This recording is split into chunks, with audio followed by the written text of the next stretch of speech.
کارێکی هاوبەشی نێوان زانکۆی هەڵەبجە و ڕێکخراوی خاڵ بۆ سەرتا بە دەقیقەیەک گوێگانی پاکی ئێمە بە خۆشحاڵیەوە کە ڕێکخراوی خاڵ بە ئێمەیان وت یا کوردستانیان بۆ ئێمە کرد.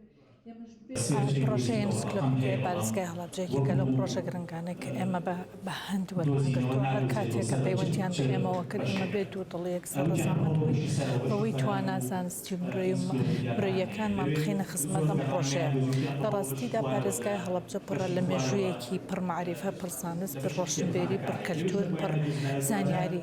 بۆیە گرنگە ئەم هەموو مێژووە پڕە بخرێتە چوارچێوەی کتێبێکەوە، بخرێتە چوارچێوەی کتێبێکەوە. بەڵام ڕاستە کتێبێکە خۆی کە ئەوترێ ئەنسیکلۆپیدیا چەند کتێبێکە لە کتێبێکی گەورە داواتە بێ کۆتاییە، ناکۆتایە، ڕۆژ بە ڕۆژ تازاکرێتەوە، ساڵ بە ساڵ تازاکرێتەوە.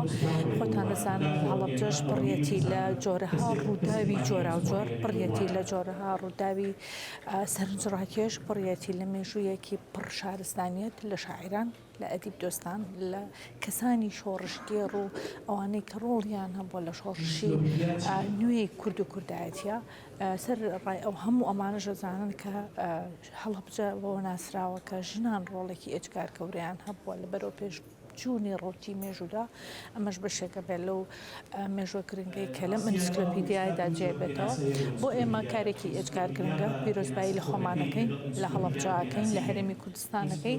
ئەوەی لە توانای ئێمەدایە ئێمە بۆ پەڕی توانە زانستیەوە لەگەڵیانە دەبین، تیمی تایبەت ئەخینە بەردەستیان و لە ڕووی مادیشەوە بێگومان ڕێکخراوی خاڵ خۆیان توانە مادیەکانە خەنە سەر شانی خۆیان کامە جێگەی ئێجگار، جێگای دەستخۆشی و جێگای سوپاسە.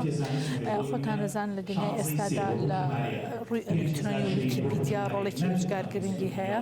چەندین زانیاریمانیان تێ لە لەحەزاتە لە چەند چرکەیەکە، بەڵام ئەمەیان تۆمار کراوە. ئەو بە ئەلکترۆنیە لەسەر ئینتەرنێتە ئەم تۆمار کراوە بێ کەواتە بمانەوێ نەمانەوێ ئەمانە چۆنەڵی لە شێوازێکە ئەبێت کە لەو کاتەوەی کە گرنگە، لەو ڕووداوەی کە گرنگە، ئەو بابەتانەی بۆ مێژوو، بۆ ئێستا، بۆ داهاتوو گرنگە ئەخرێتە چوارچێوەی ئەنسیکلۆپیدیایەوە کە ئەمە پڕە بێت لە معریفە، پڕە بێت لە ڕۆشنبیری، پڕە بێت لە جۆرەها ڕووداو کە نەوەکانی داهاتوو ئەتوانن سوودی لە وەربگرن.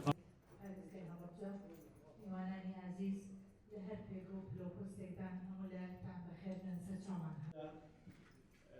کارێکی هاوبەشی نێوان زانکۆی هەڵەبجە و